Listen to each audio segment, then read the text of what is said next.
Hello, everybody. Welcome back to Awkward Silences. Today I'm here with Roberta. She's back for our second installment of Tacos and Tide Pods, in which we share the good and not so good things in life, work, and research, and otherwise.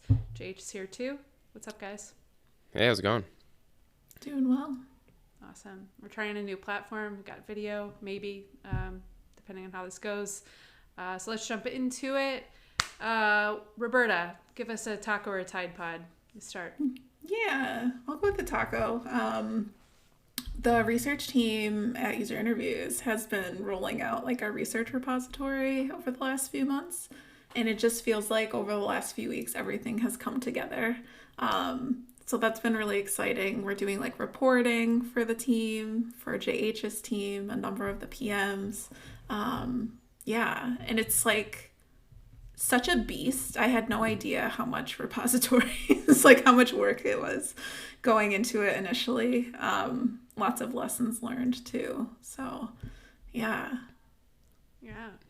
I heard a stat yesterday in our monthly product pulse about the number of insights in this piece of repository. I can't remember the number, but it's a lot. A lot. Yeah. It's like 15,000. Yeah. Each week I log on and it's like another 1,000 or another 2,000. So it's really quickly growing. Yeah, it's been impressive. It's been super helpful. I know the team, as we've started to get it in there and have it categorized, my team's been, working with your team more and more. So it's been really cool to see that pay off because to your point, it is a lot of work to get to that milestone. Yeah, for sure. Yeah, I'm excited to start using it too. What do our users think about what came up the other day? What do our PII? That was the one. Yeah. Yeah. I just, I can envision you using it, Erin, already, because we have a lot of personas in there that you can look by, so. Yeah, that's always my first, well, who said it? Yeah, exactly. Yeah. I know what they said, but who said it? Yeah, so that's very exciting. We got it for you. Yeah. Awesome. Well, very excited for the repository. I'm sure we'll talk about it a lot more in the future, too. JH, what do you got? What's your taco? I'll do a taco on making sure that you're like setting up the right process or frameworks depending on the type of work you're doing. I think a revelation we've had on the product side, and I think this applies to research as well, is, we have 4 core product teams right now working on very different sorts of problems and areas. And we've sort of had a one-size-fits-all approach around how we do outcomes and kind of set goals and hold the teams accountable. And I think what we've learned is just that depending on the work we're doing, that can feel a little off. And so we've been having some conversations around how we can keep the same spirit of being like outcome focused and give the teams a lot of, in ownership and empowerment over what they do, but maybe tweak the approach and play with their duration or play with some different types of goals depending on the type of work we're doing and how we approach it. So we haven't fully figured that out yet, but I think it's a good reminder that in research and product work, it's rarely one size fits all. And it's been, I think, a good reflection for us as a team to have those conversations. Yeah, it's funny. I mean, like, goals are so important, which is why I think we want to spend so much time setting them, right? But then you feel these moments of like, oh, are we spending too much time working about work? And like, and you get back to basics, it's just like, what are we doing to move our objectives forward? And like, how do we measure that somehow? And then it seems simpler for a moment. And then you try to calibrate and get it all to fit cross-functionally. And then it gets more complicated again. But it's a process. Yeah. And for our business, we just have, we're a pretty high volume business and we have lots of quant data. And so there's some things we can set that are very like measurable and they're kind of like an optimization problem. And you make investments, you run experiments, you see it move and you chase what's working. Other things are much more like experiential of like, oh, we need to improve numerous things about this experience before we probably see the payoff of like much higher adoption or better usage. And so how do you deal with that lag and make sure that the team has a way to know that they're making the right investments and moving forward? And it's been fun to think through that. How about you, Erin? What do you got? PTO. I am here to PSA PTO. Take your PTO. I've been telling everyone on my team. I've got someone out for 2 weeks now. I'm going out for 3 weeks in 2 weeks, week and a half. Who's counting?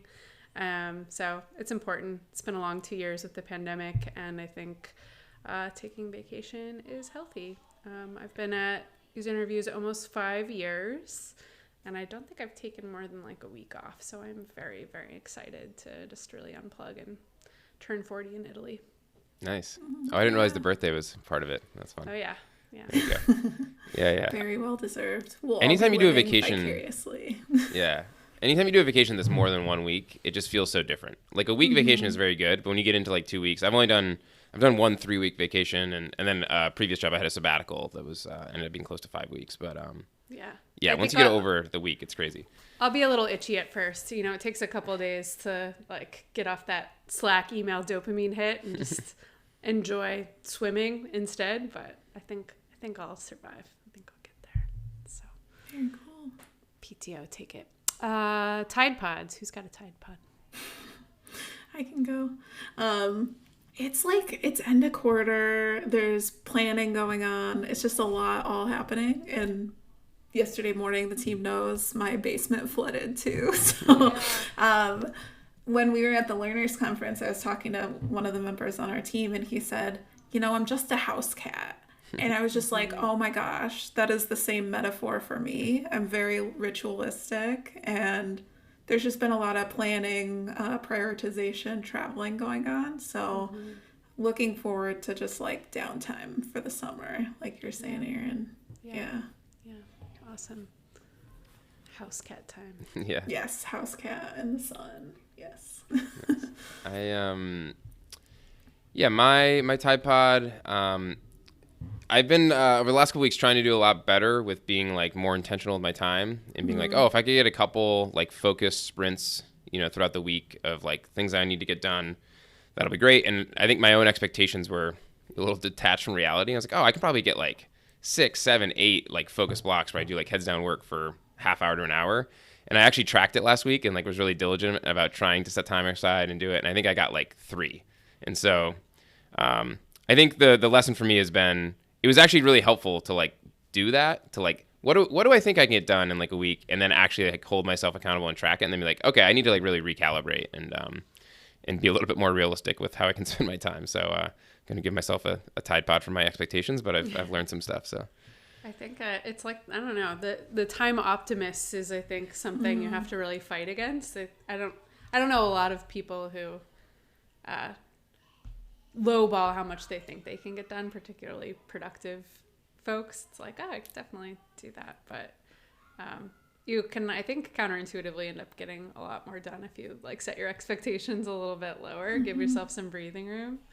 I don't know. I know I feel that way when I like have an hour of, I have an hour, like not urgently like staring down the barrel of something I have to get done. It's like, that's where creativity comes from and ideas. And and I think when you are inflating what you think you can get done, then you're like kind of always feeling like you're playing from behind and you're stressed and it's a hard place to do good work. So if you're a little bit more honest of like, I can get these 2 or 3 things done, that'll be good. The joke I think of in my head, or the analogy, is when we had the second kid and we had an infant and a toddler, we would really just like tell ourselves on weekends, like we just really like, we can get one thing done today. Like we will do one thing and that will be like a huge win. And it was like so freeing to just be like, we're not going to clean and go to the supermarket and do whatever. It's like one thing and then that's it. And I think kind of need to do that with work a little bit too.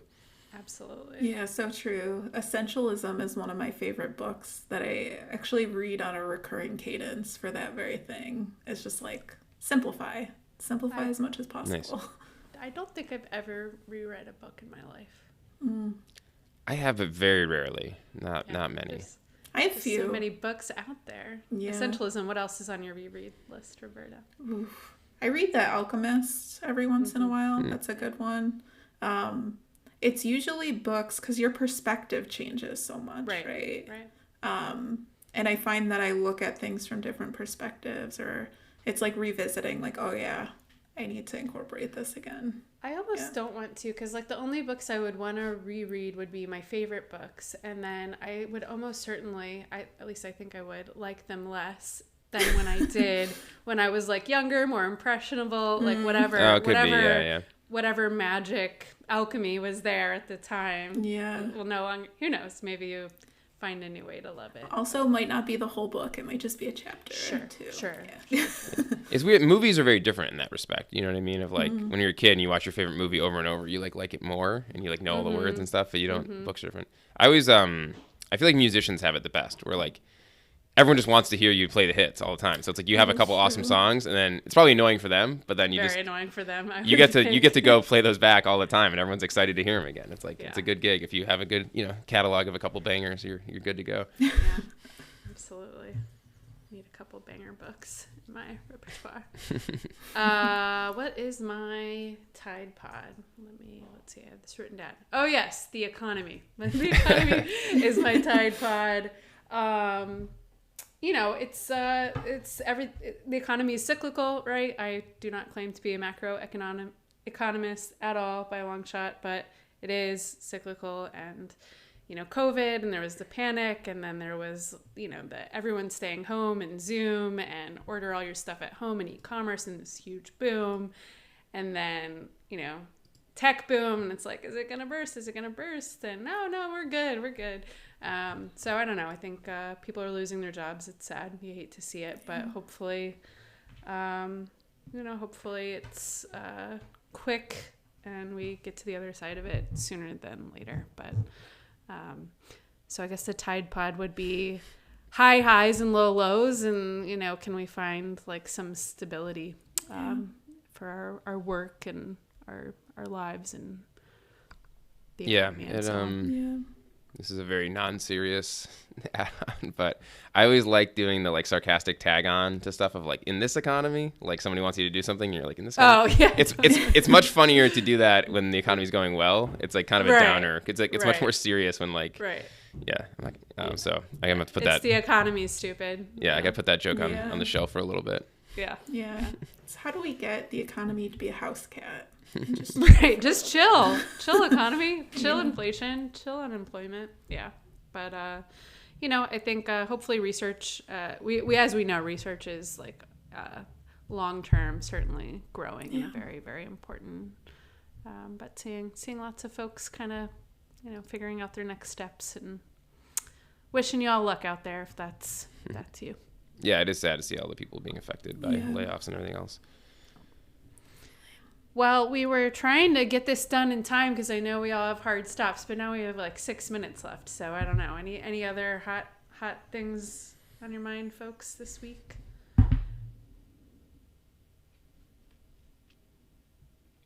This is awkward and silent. No, I don't think we need to keep this in, but I've been thinking a bit about like working, in meetings versus async. And I think the thing that's tough, that gets underappreciated with meetings is like, yes, it takes up time on the calendar and it chunks your day or whatever. It's like, but everyone's going to show up and pay attention to the thing for like the 30 minutes. Yeah. Pay attention to some degree. Yeah. Whereas like, I feel like what's tough about async, if you don't have the right culture processes around it, is like, I share this doc. Can you look it over by Wednesday? And it's like, most people are going to make time for it and get back to you, but some people don't. I'm guilty of that too. And it's like, so that's the piece of like, when you put the thing on the person's calendar, you're kind of like giving them the to-do, which is like invasive, but also like makes it happen. And so, and I know like Erin, your team does a good job with Asana and other tools. So there's other ways around it, but I don't know. I've just been thinking about that, but it is true though. And everyone has different notification set. This is such a minutia of like digital remote work, but everyone has different notification settings on how many apps do we use that have a comment function, right?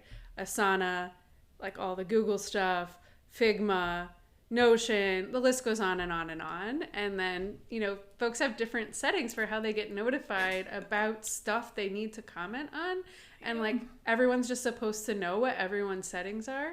I don't think so. So for example, like take a Google Doc. I only get notified if it's my doc that I created or someone tags me. So every once in a while, I'll find some comment that was clearly meant for me that's like on a thread I'm on that I didn't know about like 3 months later. I'm like, oh God, I really wish I had seen this 3 months ago, but I didn't get notified. But yeah, what I actually do for Google Docs particularly, like if I know it's one there's going to be like discussion in that I'm curious about, it's like, oh, it's a goal setting doc, I want to follow this. Right. Is you go up into the little bell or the comment thing, you can change it so you get notified about any comment. And so if I go into a doc that I know is going to be like that, I'll change it right away because I'm like, I'm going to miss stuff otherwise. That's smart. That is smart. Maybe, maybe it's like what you don't know won't hurt you. So maybe I've just missed out on work I didn't need to be part of. Yeah, I don't know what I've been trying to do to feel more comfortable with like the notification stuff. I've just been really making it clear to my manager and my direct reports that here's my cell phone number. Like I make everyone text me so I know they have it like in there somewhere. And just being like, I'm gonna manage my notifications how I need them. But if you ever need me, just like text me. Like that's fine. Like I'll always see a text. Like not a big deal. It can be like very minor stuff. It doesn't need to be like a, fire drill. But that way I can like close Slack, close my email, and like not freak out for, a little bit. Yeah. Same. Yeah. I've been embracing the closing out Slack a lot more lately. Yeah. Yeah. Yeah. But it is that like people need to know what people are doing. So how do you do that at scale? Yeah. Good stuff. Yeah. Yeah. Well, it's been real. I hope everyone has a good rest of the week, and we'll talk to y'all later. We've got this new tool, so we might do like audience live streaming, call in. I don't know. The world's our oyster. It's going to be dope. So stick with us, and talk to y'all soon. Thanks, Roberta. Thanks, JH. See ya. Thanks. Bye.